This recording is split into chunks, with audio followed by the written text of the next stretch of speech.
नमस्कार दोस्तों। आज है 13 मार्च 2026 और दिन है शुक्रवार। और कल क्विज़ भी है। मैंने जो आपको बुक के बारे में बताया था, सीक्रेट बुक, वो आज आ गई है, स्पीड पोस्ट से आई थी। और इस बुक की कॉस्ट थी, एक्चुअल कॉस्ट जो थी वो थी 299। और 350 जो है वो मैंने ऑनलाइन पे किया था, क्योंकि जो एक्स्ट्रा चार्जेस हैं वो उनके स्पीड पोस्ट के चार्जेस रहे होंगे। तो 350 के करीब ये बुक मेरे को पड़ी है। और बुक छोटी पतली सी है। और इसमें मैंने जो 2-3 पन्ने पढ़े, उसमें मेन चीज़ ये लिखी थी कि जो आपके अंदर है उसे बाहर निकालना होता है ना। अगर आप अंदर से नेगेटिव हैं तो आप नेगेटिव ही हो जाएंगे, मतलब आप नीचे गिरते चले जाएंगे, या परेशान होते चले जाएंगे, या बीमार रहेंगे, या आपके लड़ाई झगड़े रहेंगे, या पैसों में दिक्कत रहेगी, अगर आप नेगेटिव सोच रखते हैं तो। और अगर आप पॉजिटिव सोच रखेंगे, अच्छी सोच रखेंगे, तो आप हमेशा खुश रहेंगे और आपके पास पैसे की भी कोई कमी नहीं होगी, खाने पीने की कोई कमी नहीं होगी, घूमने फिरने की कोई कमी नहीं होगी, है ना। मतलब जैसा इंसान है वैसा ही हो जाता है। तो उसे मॉर्निंग में उठ के, जैसे ब्रह्म मुहूर्त में अगर नहीं उठ पाए तो आप नॉर्मल सूरज निकलने से पहले उठ जाइए। और जो जो आपके प्लान हैं, आप ये मत सोचिए कि मैं इसको कल कर लूँगा या मैं इसको परसों कर लूँगा। आपको वर्तमान में जीना है। ये बुक साफ साफ कह रही है कि आपको अपनी प्लानिंग या आपके जो अपने डेली रूटीन के काम हैं वो डेली रूटीन में ही ख़त्म करने हैं, कल पे कोई काम नहीं छोड़ना है ना। ये चीज़ उसमें बहुत अच्छी लिखी है। आपको वर्तमान में जीना है, भविष्य में नहीं। इंसान जो है वर्तमान में तो जीता ही है, लेकिन वो भविष्य के लिए पैसा जोड़ रहा है, भविष्य के लिए चिंताएं कर रहा है, वो चीज़ उसको नहीं करनी है। करने वाला जो काम है वो एक ही है कि आपको वर्तमान में जीना है। और रही जो आपका कर्म है, आप जैसे आपकी कोई शॉप है और डेली रूटीन में पैसा आ रहा है, तो आप सेविंग, एज ए सेविंग जो है बैंक में डालते रहिए या घर में कहीं लॉकर में रखते रहिए। ये सोच के नहीं कि मैं, मेरी बेटी की शादी होगी या मेरे बेटे की शादी होगी या फलाना फंक्शन आ रहा है उसके लिए जोड़ना है, या कमेटी देनी है, या लोन की इंस्टॉलमेंट देनी है ना। ये मत सोचिए, ये मत सोच के मत दीजिए।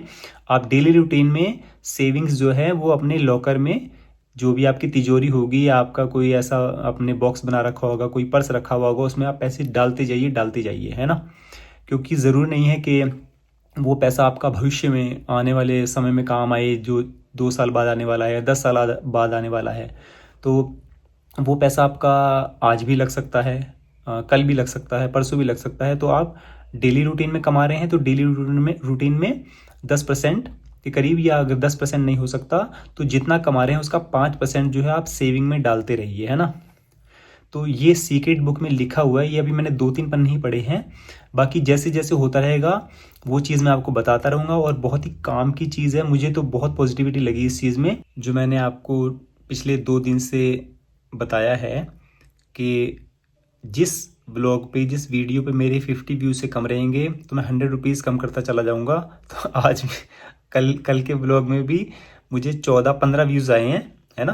तो अब 100 रुपीज़ और कम हो गए हैं। तो आने वाले शनिवार की जो प्राइज़ मनी रहेगी वो 1300 रुपये है। और आज का ब्लॉग अगर 50 व्यूज़ नहीं लेता है तो वो 1200 रुपये हो जाएगी, है ना। मतलब आप ये सोच लीजिए कि कल का क्विज़ 1200 रुपये का ही होगा, क्योंकि व्यूज़ नहीं मिल रहे हैं तो मैं इतना पैसा क्यों फेंकूं। तो ये व्यूज, जो प्राइज़ मनी है वो 700 पे आके रुक जाएगी। तो हर हफ्ते जो है वो 700 रुपये का ही क्विज़ हुआ करेगा, वो उससे मैं नहीं घटाऊंगा, है ना। 700 तो मैं कम से कम रखूंगा ही, लेकिन डबल कर दिया था 1500 रुपये, मतलब 6000 महीना है। तो आप इस चीज़ का ध्यान रखें कि अगर 50 व्यूज़ से कम होते हैं तो मैं 100 रुपीज़ कम करता चला जाऊंगा और 700 पे आके मैं अटक जाऊंगा, ठीक है। वो 700 का हर हफ्ते का क्विज़ हुआ करेगा। कल जो क्विज़ होने वाला है उसकी इन्फॉर्मेशन, एक चीज़ और ऐड कर रहा हूँ, तीसरा ब्लॉग ऐड कर रहा हूँ। 2 ब्लॉग की इन्फॉर्मेशन मैं दे चुका हूँ कि किन 2 ब्लॉग में से मैंने अपना क्वेश्चन करना है। और एक तीसरा और आखिरी ब्लॉग जो है वो मैं आज फिर आपको बता रहा हूँ। ब्लॉग का नाम है शिव पुराण कोटि रुद्र संहिता चैप्टर नंबर 9, है ना, अध्याय नंबर 9। और ये व्लॉग 28 फरवरी 2026 को अपलोड किया गया था। मेरा क्वेश्चन इसमें से भी रह सकता है। तो व्लॉग नंबर 1 हो गया। उस व्लॉग में मैंने नंबर 1 नहीं बोला है, लेकिन वो पहले ही व्लॉग था।